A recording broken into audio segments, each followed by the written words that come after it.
Hello, it's Jessica, and this just beeped at me, and I'm going to show you what I've been working on. What I want to do is I'm going to actually lock this lid, and I'll show you what I did in a moment. But before I got on the camera, I popped all these veggies in on the grill setting. And I have onion, I have mushrooms, I have green peppers, and I had a couple random turkey sausages that I didn't really know what to do with. It were in the freezer, so I thawed them and threw them on here too, because tonight we are eating garbage. Essentially, it's what it is. What we're eating is paninis, and I use that as my garbage night because you can take all those random leftover scraps that you have in your fridge, and if you always have a frozen loaf of some sort that you can turn into panini in your freezer, have in your freezer, you can always thaw it quickly and make paninis. And no one will complain about paninis, at least not at my house. Because what's sad about bread and cheese, I don't really know. But here we are doing that. So what I'm going to do is I'm going to clean my grill off, and I'm going to show you how I'm going to melt this cheese and get everything all nice and girly looking and go from there. Okay.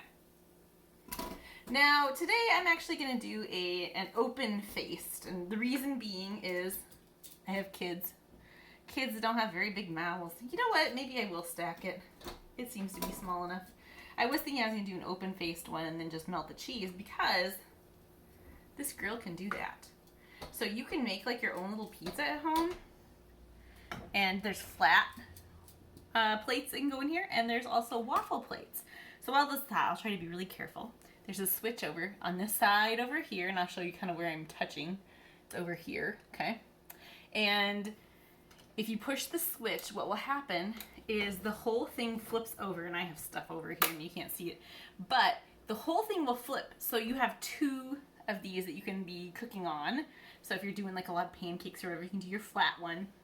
In this case, I want it to squish shut. But the thing about a panini press is if you have it and it's pretty fat, you're going to have one side that's cooked and the other side that isn't. But oh ho ho, wait until you see this. Okay. Now the top of this is actually pretty cool. Like the side of it is kind of hot. You don't want to hit there. But the top of this I can pop. I just wanted to be really careful. And you can see how it floats now. So this is a really easy mechanism, and it floats, and so you can set it over the top. Now when I was talking about that cheese melting, this is the lock that locks it shut. You can store this upright and put it in your cupboard, but this lock will actually adjust your setting. So if I want this to hover over the top and melt my cheese, it will lock right here, and it hovers. Look at that. And so it's never touching the cheese underneath. If you're doing like hamburgers, you want to melt, it's so cool. Anyway, okay. So what I want to do though is I want to make these paninis.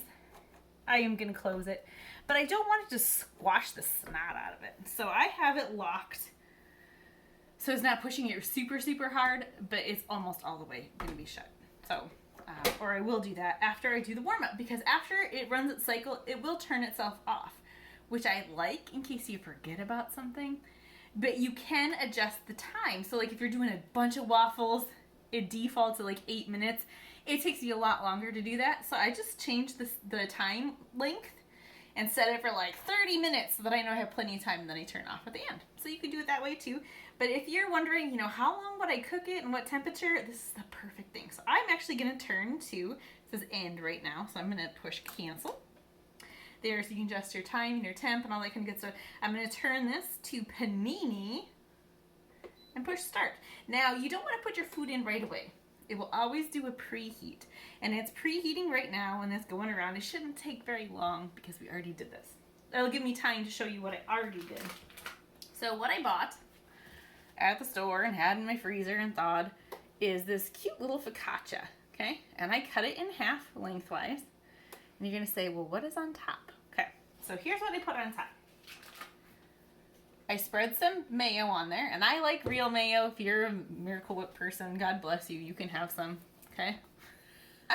We just do mayo. And I did, excuse the older packaging, a Dijon mustard rub. This is fantastic on sandwiches. You have to try it out. And so I just sprinkled that on top.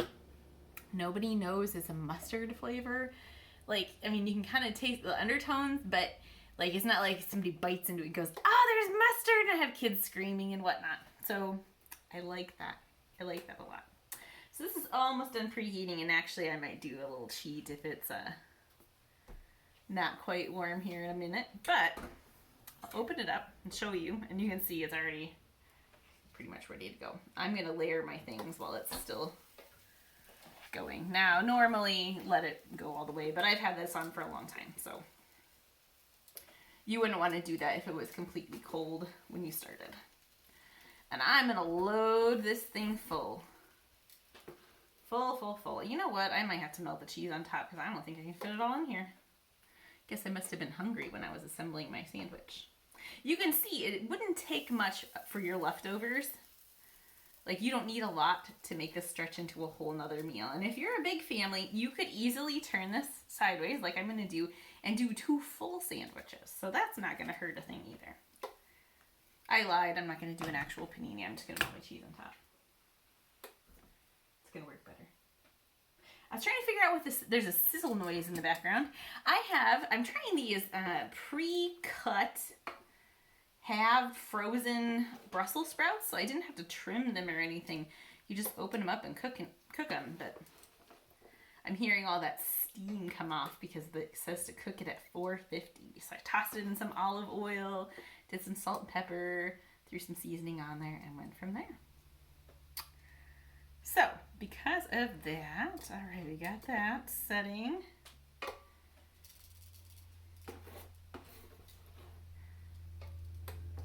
This is going to give me just enough time to get things spread out. Now, if you're the person who gets the end of the sandwich, you do kind of want to spread things to the edge and take the time to do it, because otherwise you're going to end up with a mayo sandwich, and it's not all that interesting. But here we go. And I have, my oven just beeped at me. I have provolone here. I like provolone for melting. Havarti is really good. If you just have mozzarella or cheddar, that's a-okay too. Don't worry about it. You know what? Maybe I can flip this. How good do you think I could do with this? I'm going to pre-melt the cheese and we're going to flip the sandwich. We're going to do this and we're going to do it on camera. And we're going to see what happens. All right, so here's what I'm going to do. I'm going to pop this bad boy so it's hovering. And I'm going to adjust the setting so it's nice and tall. And I'm going to let that cheese melt for just a bit. This is a pretty tall sandwich, so I'm going to let it do its thing for a bit. And I can hear the cheese is kind of touching, but only in like one spot. Perfect.